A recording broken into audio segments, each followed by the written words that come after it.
Olá, Salto para o Futuro está entrando no ar pela TV Escola. Sítios arqueológicos, construções antigas, objetos de arte e do cotidiano fazem parte do legado que compõe o nosso patrimônio. Mas o patrimônio também está ligado às manifestações culturais transmitidas de geração a geração. Herança que mantém viva a memória e o modo de ser de um povo. Este é o tema do programa de hoje, o quinto e o último da série Cultura Popular e Educação. Participam do debate a pesquisadora em Memória Social da Unirio e coordenadora de produtos da Fundação Roberto Marinho, Andréa Falcão. O presidente do Centro Popular de Cultura e Desenvolvimento, em Belo Horizonte, Tião Rocha. E a coordenadora do Museu de Artes e Ofícios, também em Belo Horizonte, Célia Cursino. E você, como sempre, é o nosso convidado especial. Participe. Um legado que passa de geração para geração. As tradições que se renovam e se transformam. Tudo isso é cultura e faz parte do patrimônio de um povo. Uma peça de artesanato, uma escultura, um museu, uma igreja, uma folia de reis, um folguedo de boi, a culinária tradicional, a tecelagem. Todas essas expressões culturais são consideradas um conjunto de bens ou riquezas acumuladas por várias gerações, formando o patrimônio da cultura brasileira. São bens de natureza material ou imaterial. Esse meu rancho data do ano de 1882, 81 aproximadamente. Eu nasci nessa casa. Consequentemente, tudo que existe aqui, desde que eu abri os olhos, isso me foi familiar. Eu amo a minha casa. E amando, quando se ama uma coisa, a gente faz tudo para conservar. O grande preservador de determinada expressão, seja um culto, seja uma festa, o carnaval, seja uma tecnologia, um processo de fazer, né, é um determinado grupo social, enquanto ele serve a uma expectativa daquele grupo, enquanto ele tem função. Bobas são as pessoas que acham que o povo não gosta da sua própria arte. Ao contrário. Os laços familiares ajudam a manter as tradições. Foi o que aconteceu na localidade de Domingos Pereira, Contagem, Minas Gerais. Lá, uma comunidade negra, constituída a partir de um núcleo familiar, mantém viva a sua cultura e suas origens. A comunidade dos Arturos tem uma origem claramente familiar e tem como ponto de referência o casamento entre Arthur Camilo Silvério e Carmelina Maria da Silva. A partir desse casal inicial é que nós tivemos a chamada primeira geração de Arturos, fixada aqui na região de Domingos Pereira, a partir do ano de 1957.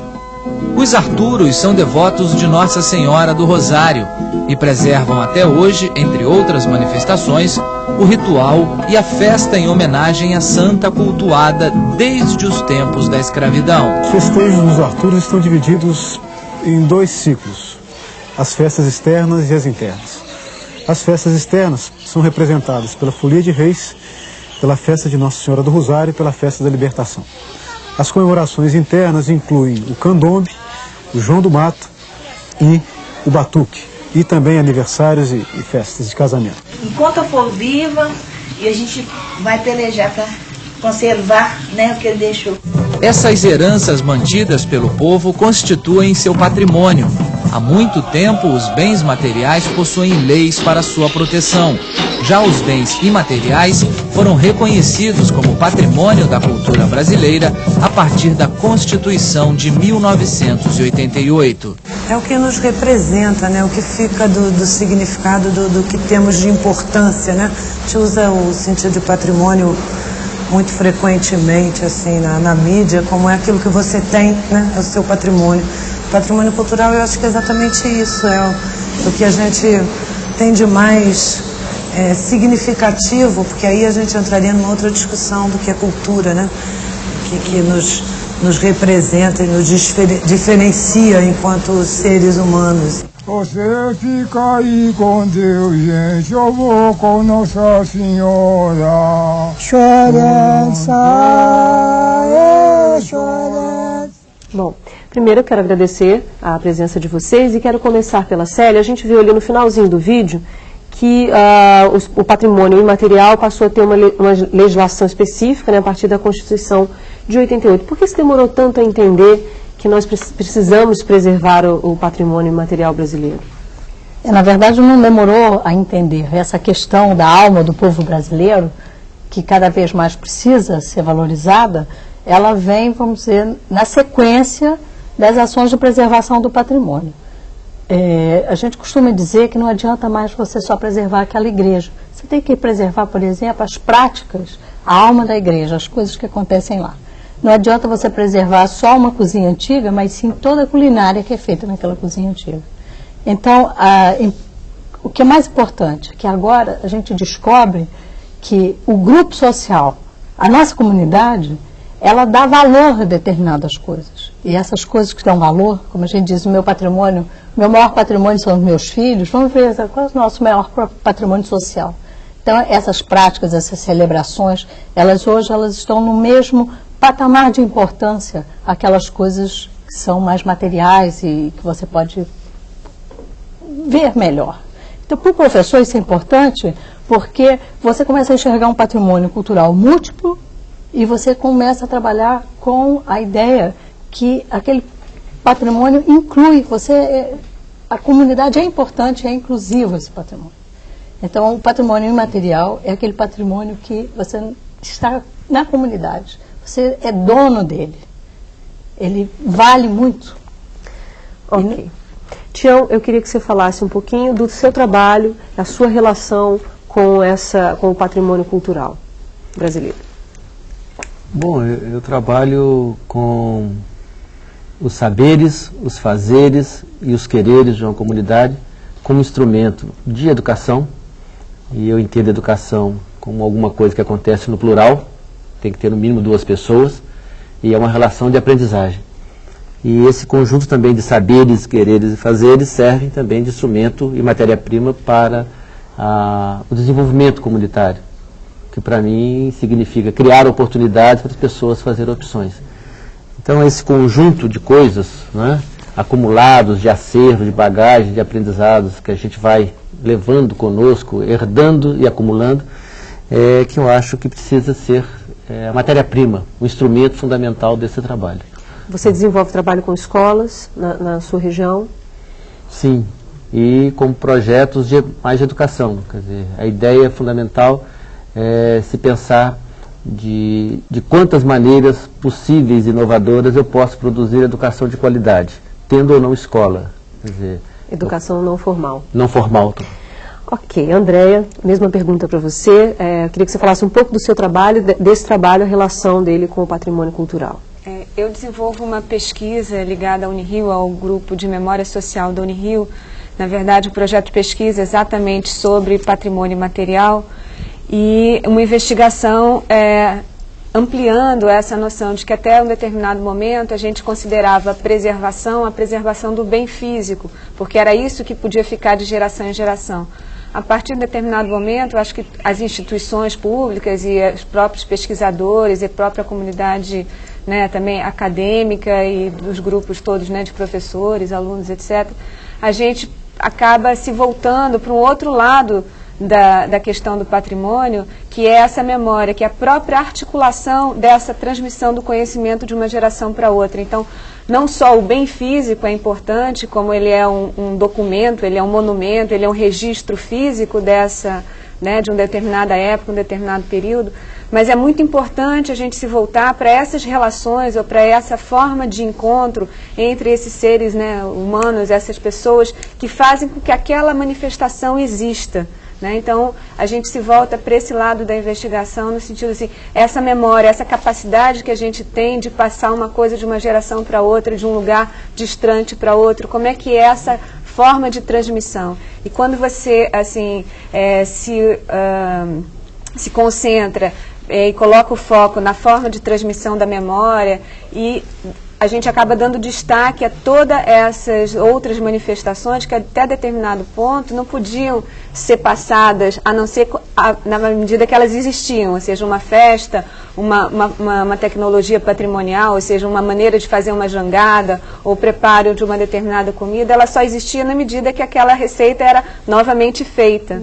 Então, um pouco sobre isso. Ok. Bom, a gente já tem uma participação e é da Eliane, do Tocantins, que já está aguardando. Olá, Eliane. Meu nome é Eliane, sou telecursista do teleposto do Colégio Dom Orione, na cidade de Tocantinópolis, no Tocantins. E minha dúvida é, como trabalhar com os alunos os valores do patrimônio imaterial numa sociedade que tende a valorizar muito mais o desenvolvimento tecnológico? Boa noite e obrigada.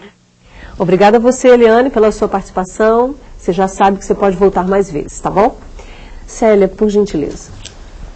Olha, é uma coisa, eu fico pensando nas tecnologias patrimoniais. Quantas coisas nós temos de tradicional, de tecnologia, e que lá, empiricamente, já estão todos os princípios dessa nova tecnologia de ponta que está aí. Então, nós temos que buscar, quer dizer, as alternativas, né, que se tem, mesmo no conhecimento, no saber popular. Se nós formos ver, por exemplo, a questão da medicina, nós temos uma base grande de medicina popular que pode ser conhecida, vista, explorada, que ela tem dá o mesmo resultado, ou quase o mesmo, do que hoje você comprar um remédio absolutamente industrializado na sua farmácia. Quer dizer, vamos olhar um pouco, eu sei que no Tocantins vocês têm um trabalho grande de campo e têm um conhecimento muito grande sobre diversas coisas de tecnologias que podem ser aproveitadas no cotidiano da escola. Muitos dos remédios fabricados e industrializados partem de uma ciência popular. Exatamente. O cientista foi lá porque um indígena, um índio na Amazônia, por exemplo, indicou que aquela determinada planta... Os princípios ativos. Os princípios ativos serviam para determinada doença, né? A gente já tem o Aldair aqui do Rio de Janeiro. Olá, Aldair. Olá, boa noite. Eu queria fazer um questionamento. Segundo apontamento feito por Hauser, 1972, abre aspas, não poderá ser, mesmo se falar de forma alguma, em arte popular, enquanto a diferenciação das sociedades rurais em classes não se estiver estabelecida. E isto porque a arte popular só tem sentido quando contraposta à arte dos grupos ou classes dominantes. Fecha aspas. Sendo assim, pergunto, como vocês avaliam o processo de alienação que sofre as escolas quando em suas festas supervalorizam aspectos culturais que não estão voltados para a cultura brasileira? Boa noite, obrigado. Obrigada, Aldair, pela sua participação. Você também, eu conto com você mais vezes aqui, tá bom? Tião, essa discussão, Tião, começou já desde o segundo programa dessa série, porque uma professora trouxe a questão das festas das bruxas, que não fazem parte da nossa cultura e, de uma certa forma, estão sendo comemorados cada vez mais a cada ano, né? E acredito que essa seja também a dúvida do Aldair. Acho que a questão que o Aldair traz é muito pertinente e eu coloco uma questão, Aldair. Eu tenho muito receio de aceitar convites de escolas quando eles vão fazer festas juninas, principalmente nas cidades, porque costuma ser um festival de mau gosto, né? Primeiro, uma visão absolutamente alienada, deturpada e preconceituosa em relação ao mundo rural. Normalmente, nas festas juninas, né, nas quais eu sou convidado nas escolas, os meninos vão de remendos, com as roupas remendadas, como se fossem vestidos de maltrapilhos, né, andando de forma desengonçada, como se fossem deficientes físicos, algum problema assim, e tem que falar errado, ou seja, eles fazem uma caricatura, né, do Jeca Tatu na visão de Monteiro Lobato, daquele Jeca Tatu que só vivia na roça e não chegou à cidade. Então isso para mim é alienação também, né? A moda da casa. Não é só a questão de você alienar em relação ao que vem de fora, mas o rural, quando chega na cidade e é tratado dessa forma, é uma visão para mim absolutamente equivocada. Desconhece-se o mundo rural, as festas do mundo rural não são assim, as pessoas não vão maltrapilhas. Muito pelo contrário. Elas vão até muito bem vestidas, não tem a roupa da moda, né? Mas tem a domingueira, né? Então, e vão e fazem e se comportam da melhor forma possível, vão bonitos e elegantes. Agora, essa é uma visão que para mim precisava ser trabalhada também. Desculpa te interromper, mas isso não é novo, né? Isso já vem de anos, né? Eu me lembro no meu período escolar, era isso que eu via. Agora, que proposta você traria para os professores, por exemplo? Que outra proposta você teria? Eu acho... Por exemplo, as festas juninas, já que pegamos nesse... Eu acho que a questão das festas juninas, se forem ser comemoradas simplesmente como um evento exótico, alguma coisa como uma data, eu acho que na maioria das vezes é uma perca de tempo, né? Porque essas pessoas não são devotas dos santos. Se não conhece a tradição, né, a quem está ligado, o contexto sobre o qual isso foi feito, fica como a festa da árvore, a festa para o índio, a festa disso, quer dizer, é a folclorização, no sentido completamente equivocado, né, da cultura brasileira. E eu acho que seria muito melhor você começar a criar a festa do seu bairro, da sua maneira, com o seu ritmo, com as suas cores, né, na sua comunidade, ao invés de ficar só reproduzir por reproduzir uma memória que está absolutamente sem sentido para as pessoas. Tá certo. Bom, já temos perguntas com a Mônica, então. Tem pergunta Mônica? sim, Bárbara, mas antes eu queria deixar registrado aqui o fax da Nazaré, de São João do Meriti. Ela diz que o Conexão da TV Escola, exibido em novembro do ano passado, Nossa Terra, Nossa Gente, foi filmado lá em São João do Meriti e foi um projeto realizado entre o Teleposto e CEPAC a partir das séries Linguagens e Sentidos e Multiculturalismo e Educação. E ela diz também que, infelizmente, está tendo dificuldade de interagir via telefone conosco. Olha, Nazaré, isso não é um problema só seu. Todos os estados têm nos relatado que têm tido essa dificuldade. Agora, vai uma sugestão. Se vocês estiverem tendo muita dificuldade de interagir via telefone, vocês podem utilizar o e-mail ou o fax. Vocês só não podem deixar de participar. De jeito nenhum. E a pergunta é da Marlene, do Teleposto do Colégio Estadual Edmundo Silva, em Araruama, aqui no Rio de Janeiro.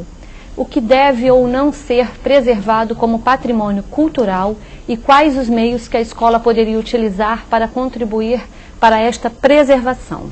A reclamação foi da Nazaré? Posso do Rio reforçar? De Janeiro. Posso reforçar? Pode reforçar. Nazaré, você só não pode deixar de participar, Nazaré, tá bom? A gente sempre conta com a sua participação, tá bom? Andréia. Bom, assim, essa relação, né, que a gente de alguma forma está conversando hoje sobre a relação à escola e as formas de preservação, ou de que maneira a gente pode estar desenvolvendo atividades dentro do universo escolar ou qualquer outro universo de ensino, de aprendizagem, para que essa questão do patrimônio fique mais clara e seja mais bem compreendida.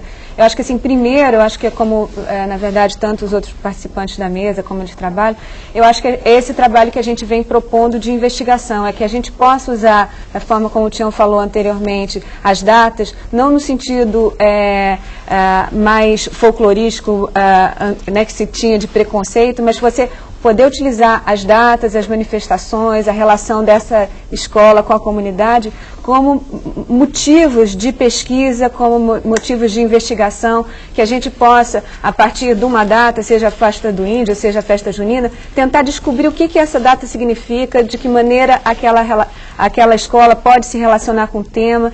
Eu acho que no processo todo do que a gente vem falando sobre patrimônio material, tem uma questão que é a questão da documentação, do registro, da investigação, da pesquisa, do aprendizado, de você colher depoimentos, de você perguntar para as pessoas mais antigas daquela comunidade qual é a relação que elas estabelecem, seja com um bem, seja com uma festa, seja com uma receita.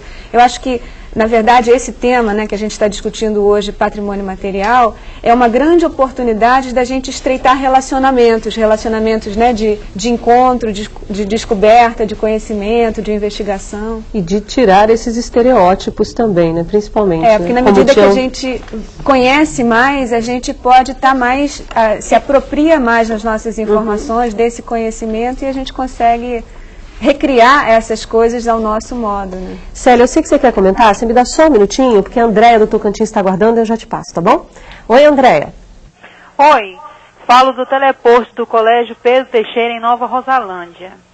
O texto da Letícia Viana finaliza citando que a preservação da diversidade cultural e a superação das desigualdades socioeconômicas são um dos maiores desafios que a sociedade brasileira enfrenta neste século XXI. Ciente disso, como a escola, sendo um meio de transformação da sociedade, pode contribuir nas vias de fato para vencer esse desafio, com os poucos recursos que algumas escolas públicas dispõem, utilizando-se de ideias simples, mas com grande poder de difusão. Boa noite e obrigada. Andréia, muito obrigada pela sua participação hoje, você que tem participado todos os dias aqui dessa série, e a gente espera ouvir você na série, na próxima, inédita, tá bom?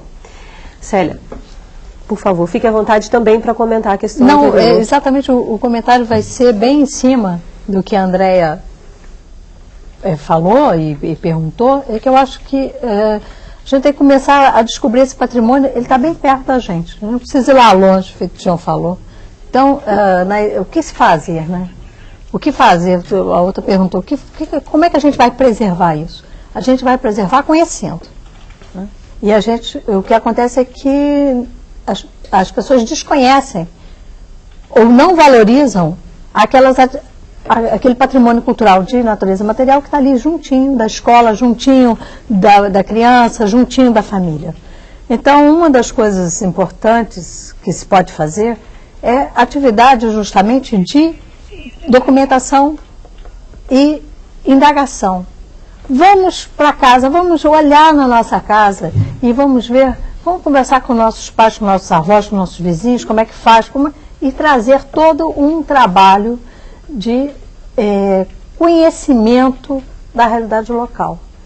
Vai ficar mais fácil trabalhar na escola quando você conhece melhor a comunidade local. Vamos a uma feira, vamos dar aula de matemática examinando a feira do município e como é a relação de troca, se é a feira muito antiga, se não é. Vai descobrir milhares de coisas na Feira Livre que é magnífica, as descobertas que você faz na Feira Livre. A preservação é essa preservação dessa coisa mais ampla e principalmente uma preservação para valorizar toda essa cultura.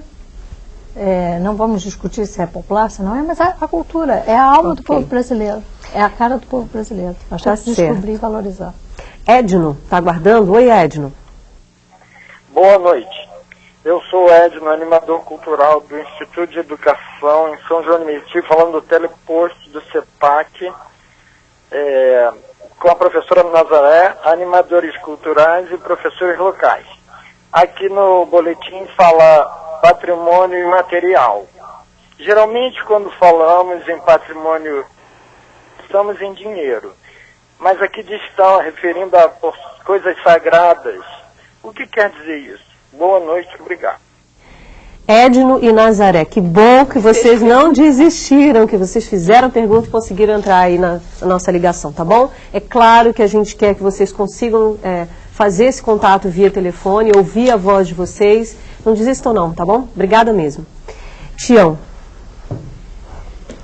Bom, acho que o que o Edno pergunta, né, que são as coisas sagradas, está relacionado com os rituais, com a fé, né, com as crenças, com aquilo que nos eleva para um outro patamar de crença, né, dos valores religiosos. Esses são os valores, né, que eu considero como sagrados, né, que dizem respeito ao segundo andar, não no primeiro andar dos humanos, mas no andar do divino. Né? Eu acho que isso que tem muitas vezes nas festas, né? Nas festas religiosas, e a ideia de preservá-las, quer dizer, eu acho que é um negócio muito estranho. Muitas vezes a gente fala que tem que preservar uma folia, tem que preservar um congado. Né? Quem tem que preservar o congado, as folias, são aqueles que são os devotos, né, das folias, Nossa Senhora do Rosário.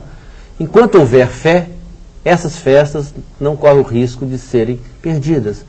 Por outro lado, eu acho que tem alguma questão que acho que a Marlene falava antes, quer dizer, o que é o sim ou não da preservação? É muito difícil, né, você dizer assim, isso sim, isso não, porque senão a gente cai numa exclusão muito grande. Okay. Eu acho que o conhecimento, de maneira geral, é importante para as pessoas fazerem boas escolhas, não é? E aí sim, isso é que deve ser preservado, aquilo que faz sentido na vida das pessoas, de cada um.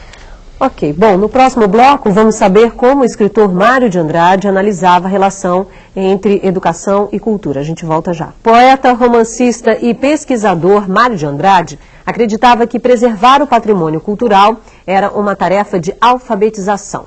Ele se referia à importância da educação estar relacionada com a cultura, a necessidade de a escola considerar e valorizar as expressões culturais na formação dos estudantes.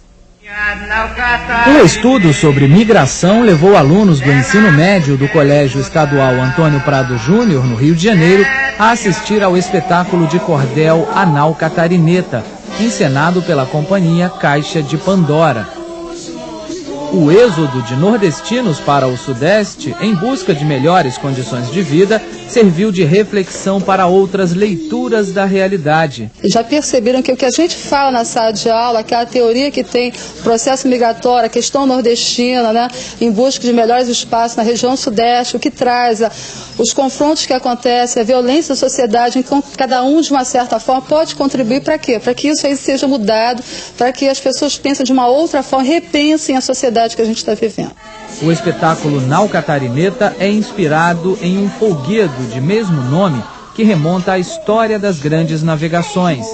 A encenação, sob a ótica popular, mostra episódios com base em acontecimentos da época dos descobrimentos, como calmarias, tempestades, naufrágios, piratarias, disputas a bordo e lutas entre mouros e cristãos. O comandante da fortaleza manda dizer que a derrota da nau Catarineta será inevitável. Esse folguedo, inspirado em narrativas europeias, incorpora elementos da cultura popular, proporcionando a apropriação de valores e símbolos de brasilidade, referências logo identificadas pelos alunos. Esse é um meio de nós conhecermos a nossa própria cultura, que é estamos aqui no Brasil, mas a gente não conhece as outras culturas. Essa é uma forma interessante de conhecermos os outros lugares. É interessante os bonecos de fantoche. Para esse aluno, a identificação foi tão forte que ele se viu no palco, na pele de um dos personagens. Acho que o capitão, né? De certa forma, para ser bem... Esse jeito de impor as coisas assim, eu sou um pouco... gosto de ficar impondo as coisas às pessoas, apesar de ser um cara calmo assim, mas... A cultura mais importante que a gente pode trazer para a discussão com a comunidade é a sua própria cultura, né? A cultura que ela vive, que ela recebe, que ela pode inclusive interferir. Então, nesse sentido, a relação entre a comunidade e a cultura que está sendo feita por ela e por outros agentes é fundamental para que haja, inclusive, um crescimento e um amadurecimento dessa cultura. O conhecimento sobre a forma de trabalhar a terra, o conhecimento sobre a seleção de sementes, o conhecimento de como produzir remédios a partir de plantas encontradas na natureza, os sentimentos. Esses são considerados, esses bens são considerados patrimônio imaterial.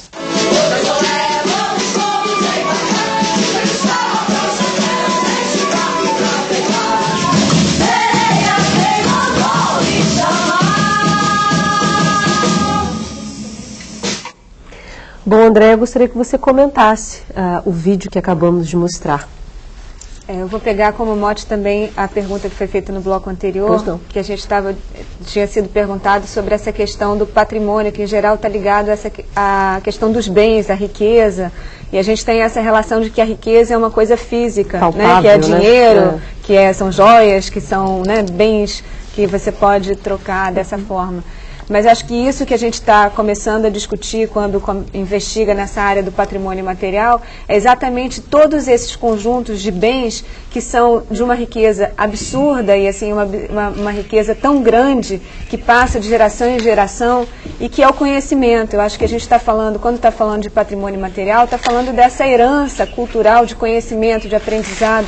Ou seja, não é mais só o sagrado da festa, mas é o sagrado desse aprendizado humano, né? Que você tem uma pessoa que descobriu uma coisa, que conta para outra, que passa para outra.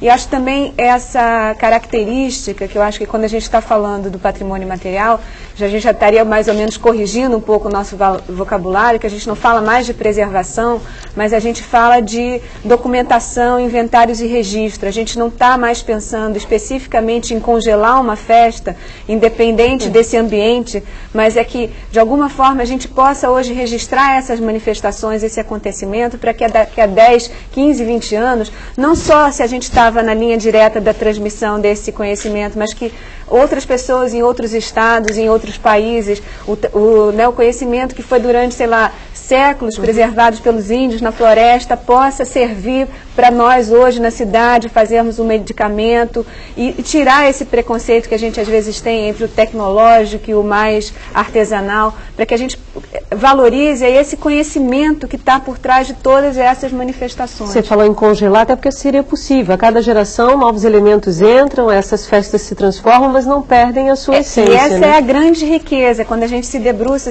sobre esse universo do patrimônio material, é sobre essas transformações que o nosso olhar assim recai. E quanto mais as transformações vão acontecendo e quanto mais vida a partir dessas transformações a gente identifica, mais vivo está o nosso patrimônio cultural. Ok, nós vamos voltar com perguntas, não é, Mônica? Com a Mônica. Tem um e-mail aqui, Bárbara, mas antes também vou deixar registrado esse fax do Teleposto Sesc Umuarama, no Paraná.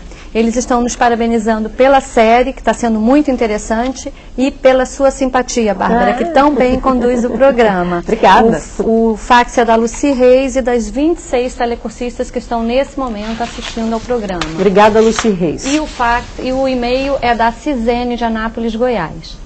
No estado de Goiás, contamos com algumas cidades que foram tombadas como patrimônio histórico da humanidade. Como despertar na sociedade em geral esse valor cultural para ser transmitido para as novas gerações? Célia, por favor. No estado de Goiás, a cidade de Goiás é patrimônio mundial, considerada assim. E digo mais, ela é considerada assim porque ela agregou à sua arquitetura vernacular a grandiosidade do seu patrimônio imaterial. Então, são as suas festas, são as suas crenças, são as suas tecnologias, é o seu doce cristalizado, é a sua cantoria. Então, esse conjunto de coisas é que fez com que Goiás pudesse almejar e conseguiu, há 2 anos atrás, em dezembro, ser considerado patrimônio mundial. Bem, Goiás eu considero um estado, você quer ir de Anápolis, um estado que é um exemplo, porque na cidade de Goiás foi o povo mesmo de Goiás, foi a população de Goiás que se mobilizou toda para reconhecer esse patrimônio maior que eles tinham, fazer a identificação e a documentação desse conhecimento e aí mostrar para o mundo que esse conhecimento era importante e que ele trouxe um novo valor àquela cidade que antes era tombada, era preservada pelo Instituto do Patrimônio Histórico e Artístico Nacional pelo tombamento. Então, na verdade, o que se tem que fazer mais uma vez, retomando, descobrir, né, quais são esses valores maiores que estão aí perto de vocês, né, perto de cada um de nós, a gente precisa ir muito longe, e ver de que forma esses valores podem ser articulados, para que a gente possa deixar, inclusive, que eles não morram, não caiam no esquecimento. E se caírem no esquecimento, nós vamos ter a documentação para depois a gente lembrar deles. Ok. Manuel, do Tocantins, está aguardando. Oi, Manuel. É o professor Manuel Fernandes, coordenador do teleposto do Colégio Estadual Guilherme Dourado, da cidade de Araguaína, Tocantins. Podemos afirmar que patrimônio cultural é um conjunto de conhecimentos e realizações de uma sociedade, de um povo, que são acumulados ao longo de sua história e lhe conferem os traços de diferenças entre outras sociedades. Nós perguntamos, como medir, avaliar e entender na sala de aula com os nossos alunos o sentimento de perda e destruição desses valores patrimoniais do povo iraquiano que neste momento sofrem o ataque por bombas e mísseis pelo exército anglo-americano? Boa noite e obrigado. Manuel, muito obrigada pela sua participação. E essa é uma pergunta, Tião, certamente muito importante, porque ver pela televisão a cidade de Bagdá, eu não conheço, por exemplo, mas me choca profundamente ver as imagens da cidade completamente destruída e aquilo é um patrimônio, aquela cidade é um patrimônio mundial, certamente. Se esses sentimentos passam pela gente, claro, é certo que nas crianças também, né? Como é que você responderia a essa pergunta do Manuel? Manuel, eu acho que a grande contradição e que causa indignação é saber que uma civilização absolutamente moderna, que é a civilização norte-americana, que tem aí 500 e poucos anos, e está conseguindo destruir talvez a mais antiga civilização do mundo, não é? Que foi dos babilônios, né? A Caldeia. Quer dizer, ali eu acho que está sendo destruído não só o patrimônio de pedra, não é? E todas as construções, o material, mas também está se acabando, né, com as vidas humanas. E eu acho que a grande questão, né, é quando você considera, e você falou a questão da diferença, a diferença não pela diversidade, mas a diferença como desigualdade. Você transforma o outro diferente para dominá-lo. Eu acho que essa que está em questão, uma das questões desse conflito absurdo, né, dessa prepotência norte-americana em se achar superior aos demais e, portanto, se impor aos iraquianos de todas as formas e achar que estão resolvendo, em nosso nome, né, a preservação dos valores da cultura ocidental, cristã, etc. Eu acho que a ideia da diversidade é que deveria ser muito trabalhada no nível da escola, né? E ser diferente não é ser desigual. E a ideia é que quanto mais oportunidades os alunos tiverem de coisas diversas, mais ele vai poder fazer melhores seleções, né? Escolhas, para escolher seu melhor caminho. Quer dizer, a ideia de se fazer uma pré-seleção do que deve ser preservado ou não, né? Eu acho que é uma visão equivocada. E, ao mesmo tempo, eu acho que a gente precisava de reforçar cada vez mais, no caso brasileiro, né, que a diversidade cultural brasileira é a sua maior riqueza. Isso. E que nós devíamos trabalhar isso de forma muito enfática, valorizando isso. Quer dizer, quanto mais diversos formos, mais nós vamos poder nos complementar, porque só os diversos se completam. E aí nós vamos estar produzindo educação verdadeira, né? A gente só aprende o diferente. Ok, vamos voltar com a Mônica, temos perguntas. Tem o fax da animadora cultural Olímpia, do Teleposto Polo de Maricá. Como trabalhar com alunos manifestações folclóricas locais ou nacionais, não havendo registro de danças e músicas para que possamos consultar? E se estamos em um município onde essas tradições quase já não existem mais? Qual é o município? Teleposto Polo de Maricá, Rio de Janeiro. Maricá, aqui no Rio de Janeiro. Andréia. Olha, assim, dentro dessa linha que a gente vem desenvolvendo, acho que a coisa mais importante é partir sempre do que existe hoje vivo dentro da comunidade. Então, assim, eu acho que essa relação do professor ou da escola ou de alguém que está coordenando uma atividade, que às vezes a gente idealiza, gostaria muito de poder trabalhar com as festas e com as danças, e você não tem registro sobre isso, então, de repente, naquele município, você vai começar a trabalhar patrimônio pela culinária, você vai começar a trabalhar, se é um município pesqueiro, você vai poder investigar a questão de como são feitas essas canoas, essas jangás, você vai descobrir que é uma mistura da tecnologia dos índios, feitas com os portugueses, adaptando uma madeira específica daquela região. E aí você pode propor coisas novas, não precisa fazer um resgate de uma coisa que hoje não está mais viva, mas você poder mergulhar e, a partir do que você encontra no seu ambiente de vida, de trabalho, então você pode propor que novas danças sejam criadas, que novas expressões sejam realizadas, né? Eu acho que a gente tem que ver essa questão que a gente está discutindo hoje da cultura, a cultura popular, do patrimônio, como também um celeiro de geração de novas ideias, né? Porque patrimônio e memória não é uma coisa só do passado, quando a gente está falando de coisas que já existiram, mas memória também é futuro, e tudo que a gente ainda vai descobrir, e tudo que a gente ainda vai inventar, porque pode ser que não exista registro hoje, mas se você começar registrando o que você faz, daqui a 10 anos vai existir. Então, trabalhar também nessa perspectiva do futuro, né? Ok. Rosemary, aqui do Rio de Janeiro. Oi lá, Rosemary. Boa noite. Eu sou orientadora de aprendizagem do Teleposto Polo de Maricá. Aproveito a oportunidade para, em nome dos professores, animadores culturais e normalistas de Maricá, parabenizar a equipe do Salto pelo sucesso da série. Consideramos importante destacar do texto de apoio à série o seguinte aspecto: apenas a legislação não basta para garantir a salvaguarda do patrimônio cultural. Na instância municipal, a quem caberia a responsabilidade no gerenciamento dos instrumentos de salvaguarda, inventário e registro. Como a escola pode efetivamente contribuir para a preservação do patrimônio imaterial de seu município. Obrigada. Rosemary, muito obrigada pela sua participação hoje aqui no Salto, tá bom? Célia. Bem, desde a Constituição de 88, os poderes, os 3 poderes são os responsáveis pela preservação do patrimônio cultural brasileiro, visto de uma forma um pouco abrangente.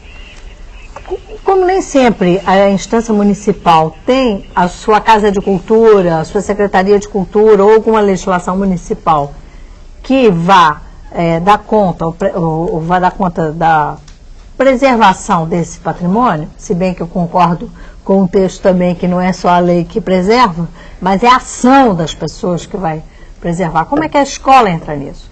Talvez seja a escola, como disse você, o grande celeiro onde vai se buscar o quê? As experiências, a documentação, a identificação desse patrimônio.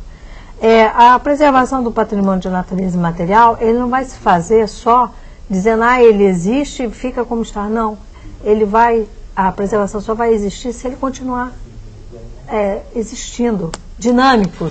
A dinâmica cultural é inerente a esse tipo de patrimônio. Então, se você está trabalhando, por exemplo, com a questão da fabricação da cachaça, por exemplo, não basta só você documentar, conforme você vai trabalhando, passando de um para o outro, começando a saber como é que faz aquela engenhoca melhor aqui, você melhora a qualidade da sua cachaça. Você consegue até entrar no mercado de produtores, né, e fazer como agora os mineiros estão fazendo com o ciclo da cachaça, um selo de qualidade. Como é que a escola ajuda nisso? A escola ajuda, primeiro, valorizando esse tipo de patrimônio, e segundo, trabalhando, descobrindo e identificando o patrimônio que está bem pertinho da gente, às vezes a gente não conhece.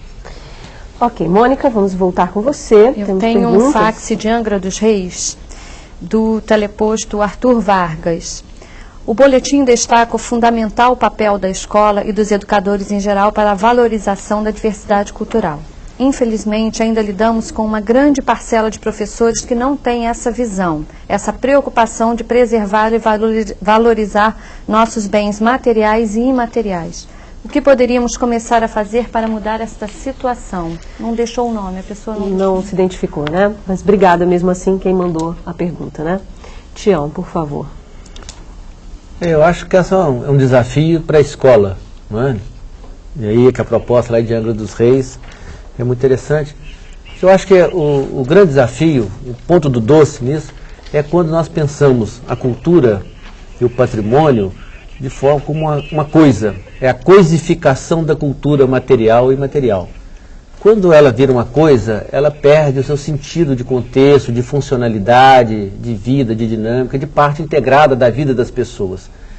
E a cultura, qualquer que seja ela, material e imaterial, só faz sentido se estiver integrada, se fizer sentido para as pessoas, né, para a vida, para o dia a dia delas.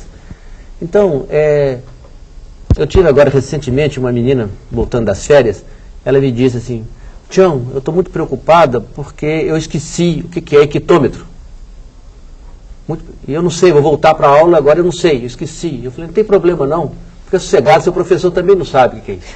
Ele vai perguntar, porque ninguém usa equitômetro, ninguém mede uma estrada em equitômetro. Né? Você sabendo que é metro e quilômetro, está muito bom. Equitômetro é uma coisa boa para o estudante de matemática na universidade. Então, é um tipo de conhecimento que não faz o mínimo sentido. Né? Esse conhecimento, e eu estou pegando ele como exemplo, são dessas coisas que a escola começa a coisificar o conhecimento como uma coisa que precisa de aprender por aprender. Não, isso tem que fazer sentido para a sua vida. Né? Educação como um fim e não como um meio apenas.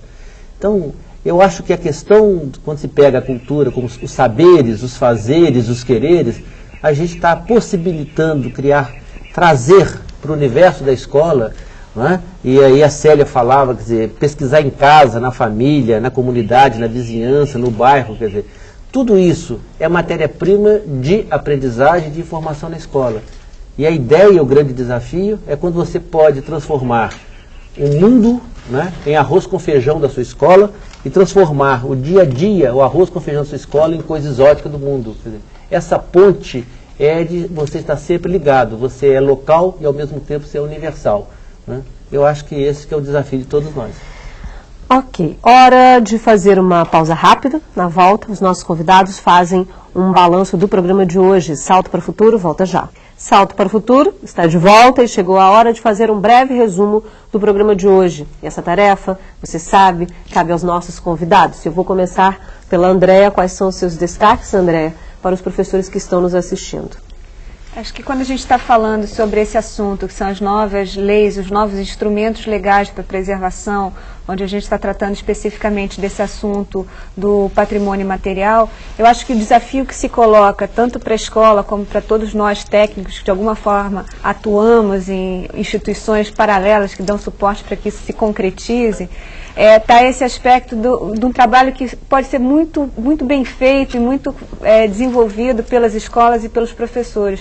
A gente está falando da importância do professor reforçar com os alunos as atitudes de pesquisa, de investigação, de que a gente possa ampliar esse leque de estudo e de fontes, ou seja, que a escola não trabalhe só com as fontes oficiais dos livros didáticos, mas que a gente reconheça em todas as manifestações que estão à nossa volta, num depoimento ou por exemplo, da gente poder explorar ao máximo esse aspecto de entrevistar uma pessoa mais antiga, mais idosa da comunidade, saber como é que era no tempo dela, se você está fazendo um estudo, seja sobre biologia, sobre bichos, se você está fazendo sobre alimentação, sobre química, sempre tem um conhecimento, aqueles assuntos, por mais que eles às vezes apareçam em termos das disciplinas um pouco abstratos, eles sempre estão relacionados com situações objetivas e concretas da vida. Então, assim, quanto mais a gente estiver reforçando trabalhos de pesquisa, de investigação, de documentação, a documentação é um aspecto assim,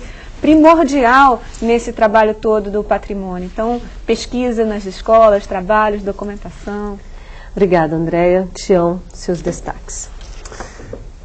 Eu gostaria de trazer a ideia de Santo Agostinho. Santo Agostinho dizia que só existe um tempo, só existe o presente. E as pessoas vivem no presente do passado, outras vivem no presente do presente, outras vivem no presente do futuro. Eu acho que trabalhar com essa ideia de nós somos sempre contemporâneos e temos a possibilidade de olhar para trás, ir lá na nossa memória, né, buscar desse acervo e fazer a projeção do futuro, o salto para o futuro. Não é? Quer dizer, com essa visão de mundo. Então, eu chamo isso da teoria do estilingue. Quanto mais você puder puxar seu estilingue, né, tiradeira, bodoque, né, quanto mais você puder voltar no seu passado, perceber essa construção, mais você consegue fazer essa dimensão futura. Então, eu acho que esse é a grande questão, quer dizer, você tem essa mobilidade de olhar para trás, mas não ficar parado, né, para congelar no tempo, e nem ficar cultivando aquilo como coisa museológica, né, mas aquilo como coisa absolutamente viva e funcional para construir um futuro. E um futuro que seja diferente e melhor, né, para todos, e para os meninos, e para a escola, e para a sociedade de maneira geral. Obrigada, Tião. Célia, seus destaques. Bem, eu acho que essa série, ela é um convite à reflexão e a repensar a ação que a escola pode ter, uma ação mais positiva. Eu também rezo na mesma cartilha do Tião, da teoria do estilingue, e acho que a responsabilidade nunca é do outro, a responsabilidade é sempre de nós mesmos. Então, as dificuldades que você pode ter na escola, às vezes a gente passa a dificuldade sempre por diretor, por falta do livro, por falta disso, mas não. Cada um tem o seu espaço e o seu espaço de construção, que eu chamo dessa nova cidadania.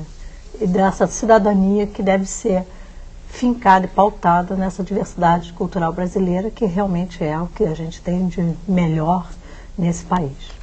Célia, a gente ainda tem um tempo, e o boletim, num dos textos do boletim, diz que hoje há uma acelerada multiplicação de grandes e pequenos festejos em diferentes regiões do país.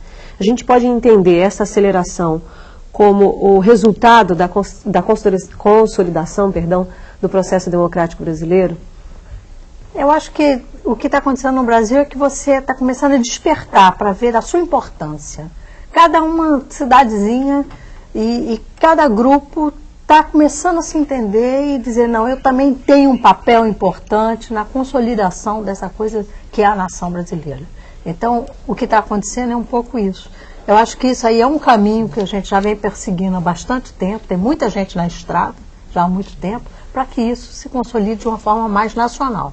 Então, esse pipocar de coisas é exatamente isso. Eu já acho que é um resultado desse despertar de que as coisas aqui, e o nosso modo de viver, né, essa questão tão brasileira, esse modo de viver e de pensar, é tão importante quanto, e mais importante para nós até, do que essa coisa que vem importada de fora. Bom, termina aqui a série do Salto para o Futuro sobre cultura popular e educação. A gente espera que você tenha gostado. A sua participação foi fundamental. Eu agradeço também aos nossos convidados, a Andréa Falcão, pesquisadora em Memória Social da Unirio e coordenadora de produtos da Fundação Roberto Marinho. O Tião Rocha, presidente do Centro Popular de Cultura e Desenvolvimento em Belo Horizonte. E a Célia Corsino, coordenadora do Museu de Artes e Ofícios, também em Belo Horizonte. Bom, professor, agora você tem mais um canal para relatar as suas experiências bem-sucedidas. Além da caixa postal 50050, CEP 20-062-970, você também pode enviar suas mensagens para o nosso site. O endereço está na tela e é www.tvbrasil.com.br/salto. Para encerrar a série, você fica com mais um trecho de um dos cinedocumentários sobre a cultura brasileira. Vale lembrar que o vídeo Mário de Andrade e os primeiros filmes etnográficos faz parte da programação da TV Escola. Então chegou a hora de conhecer a Barca. A gente se vê na próxima série.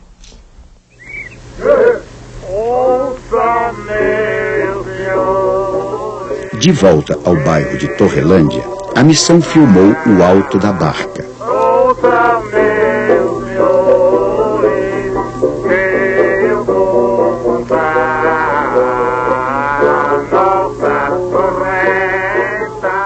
A barca é uma dança dramática que ocorre em diversas regiões do país, recebendo os seguintes nomes: chegança de marujos, marujos, marujada, fandango, os fandangos e nau catarineta. A barca representada em João Pessoa tinha então por mestre o encanador Joaquim Luiz da Silva, nascido em 1901. Na barca e nas danças dramáticas equivalentes, os folcloristas têm visto a celebração das aventurosas navegações portuguesas dos séculos XV e XVI.